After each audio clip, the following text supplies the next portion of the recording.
사순절 5번째 화요일, 새로운 기회의 선물. 그들이 다시는 각기 이웃과 형제를 가르쳐 이르기를 너는 여호와를 알라 하지 아니하리니 이는 작은 자로부터 큰 자까지 다 나를 알기 때문이라. 내가 그들의 악행을 사하고 다시는 그 죄를 기억하지 아니하리라. 여호와의 말씀이니라. 예레미야 31장 34절 말씀. 안녕하세요, 여러분. 오늘은 사순절 5번째 화요일 아침입니다. 새로운 기회의 선물이라고 하는 책의 소제목을 가지고 오늘도 함께 사순절의 한 날을 시작하도록 하겠습니다. 하나님께서 잊으신 것을 우리가 더 이상 기억할 필요는 없습니다. 우리 주변을 표류하던 죄책감은 불현듯 출몰하여 우리를 천천히 좌절의 늪에 빠지게 합니다. 이는 하나님께 계속해 죄를 범하는 것입니다. 하나님께서는 당신께 고백한 우리의 죄를 더 이상 기억하지 않으십니다. 그 죄는 더 이상 우리를 좌절하게 하지 못합니다. 우리는 자유합니다. 죄에 관한 이야기를 해야 되는데요. 사실 좀 어렵고 복잡한 부분이 이 안에 놓여 있습니다. 책이라기보다는 죄 자체가 그러겠죠. 이렇게 두 가지로 확실하게 나눌 수 있는 건 아니지만 우리가 범하는 죄 혹은 잘못에 관해서는 인간에게 하는 범죄가 있습니다. 또 하나는 하나님 앞에서의 범죄가 있습니다. 둘은 분리되기도 하고 연관되어지기도 합니다. 그리고 분리된다 하더라도 그 경계선이 명확하지 않을 때가 참 많습니다. 레미제라블의 장발장을 생각해 보면 그는 빵을 훔치는 일을 했죠. 그 빵을 훔치는 일이 1차적으로는 그 일로 인해서 피해를 본 대상이 발생합니다. 빵가게 주인이라고 할 수 있나요? 그러나 이것은 단순히 빵을 훔치는 일에 멈춰지지 않고 장발장이라고 하는 그 개인의 사람에게 있어서는 하나님 앞에서의 범죄이기도 합니다. 이 두 가지가 동시에 존재합니다. 레미제라블에서는 그 전자의 문제를 해결함에 있어서 어처구니 없는 일들이 발생하게 되지만 일반적으로라면 전자의 경우 빵을 훔치는 일은 사죄하고 배상을 하고 또 그것이 재판으로 갔다라고 한다면 그거에 합당한 벌을 받고 해서 일단락 되어질 수도 있습니다. 그리고 그와 같은 그 정도의 일이라면 빵 가게 주인으로부터 용서를 받을 수도 있겠죠. 그러나 후자의 경우는 좀 다릅니다. 하나님 앞에서의 범죄라고 한다면 혹 이게 빵과 관련된 일이라 할지라도 그 전자의 경우를 다 해결한 후 사죄하고 배상하고 합의를 본 그 이후에더라도 우리 믿는 사람들에게는 죄책감이라고 하는 것이 남게 마련입니다. 특히 믿는 자에게 그러하고요.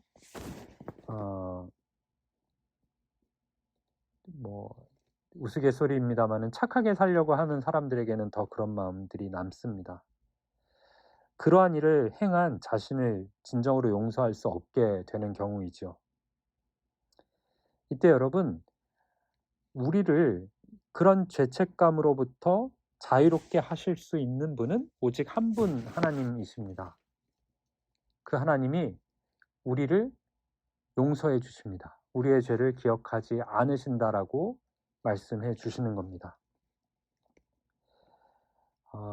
그런데 이 문제는 또 민감함으로 우리에게 다가옵니다.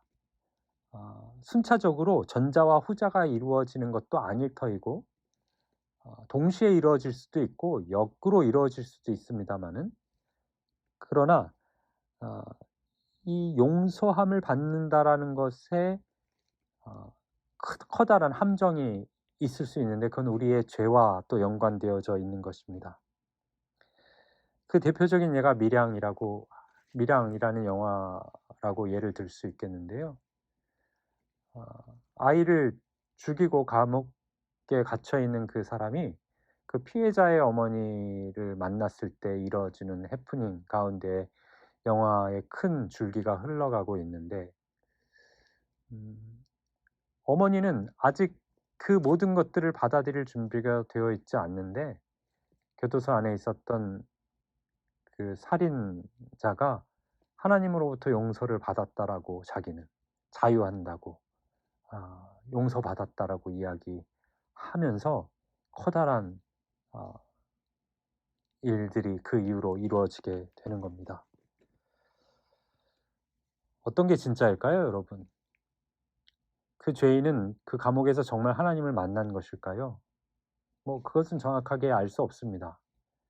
그건 정말로 신의 영역이고, 그를 만나신 하나님의 영역이기 때문에 제가 그것이 옳다 아니다라고 할 수는 없습니다만은, 그러나 그 증거로 보았을 때, 그 사람의 태도로 보았을 때 참으로 하나님을 만난 것이 아닐 수도 있다라고 저는 추측할 수 있는데, 그것은 뭐냐면,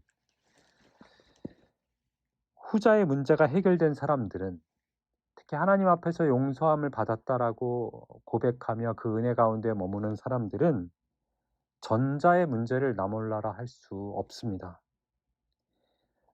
그렇다면, 나몰라라 하는 삶을 산다면 그것은 진정한 용서의 경험이 아닙니다. 하나님께서 주시는 용서의 경험이 아닙니다.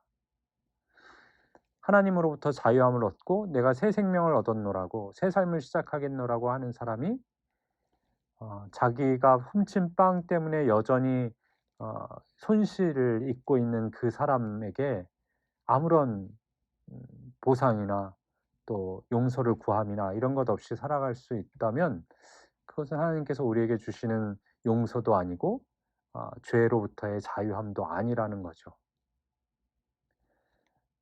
우리가 이것들을 잘 식별하고 기도하면서 용서의 삶을 살아가야 하는 것, 그 과제가 우리에게 있습니다. 우리가 이것들을 잘못 해석해 나아갈 때에 세상의 비난을 면할 길이 없는 거죠.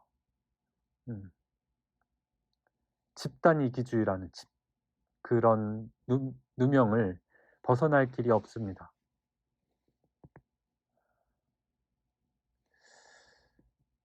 책은 이렇게 얘기해요. 그것은 우리의 양심을 속이는 도덕적 실패이고 하나님 앞에서 죄를 범한 것이기도 하다. 그래서 그것을 어디에도 숨길 수 없애며 없앨 수 없다 라고 이야기합니다. 이것이 실체입니다. 그러나 그럼에도 불구하고 그런 우리에게 하나님은 대사면을 베푸셨습니다 라고 말합니다.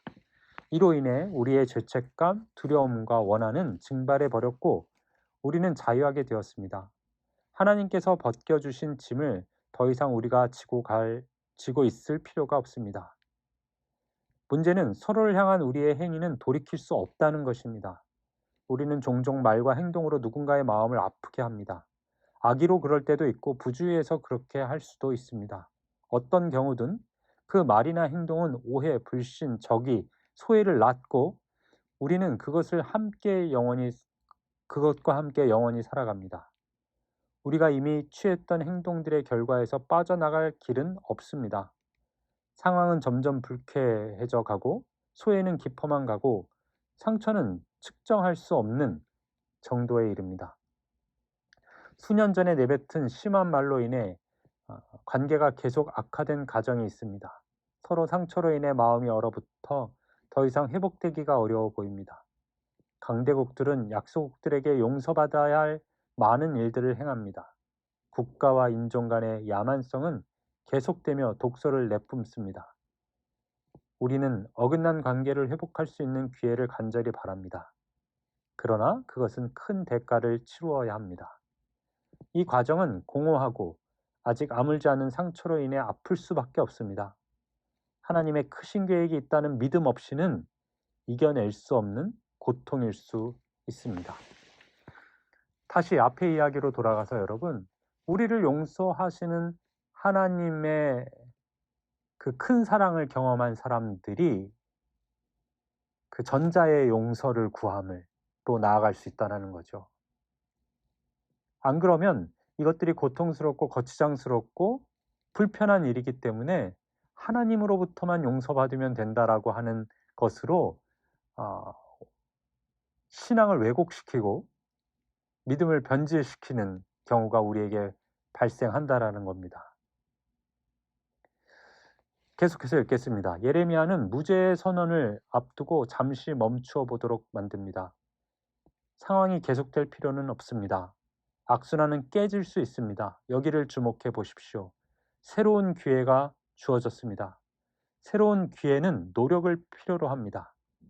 이제는 깨어지고 상한 마음을 그대로 관망하며 방치하는 것을 끝내고 마치 문제가 없는 것처럼 스스로 괜찮다고 위장하는 것도 그만두어야 합니다.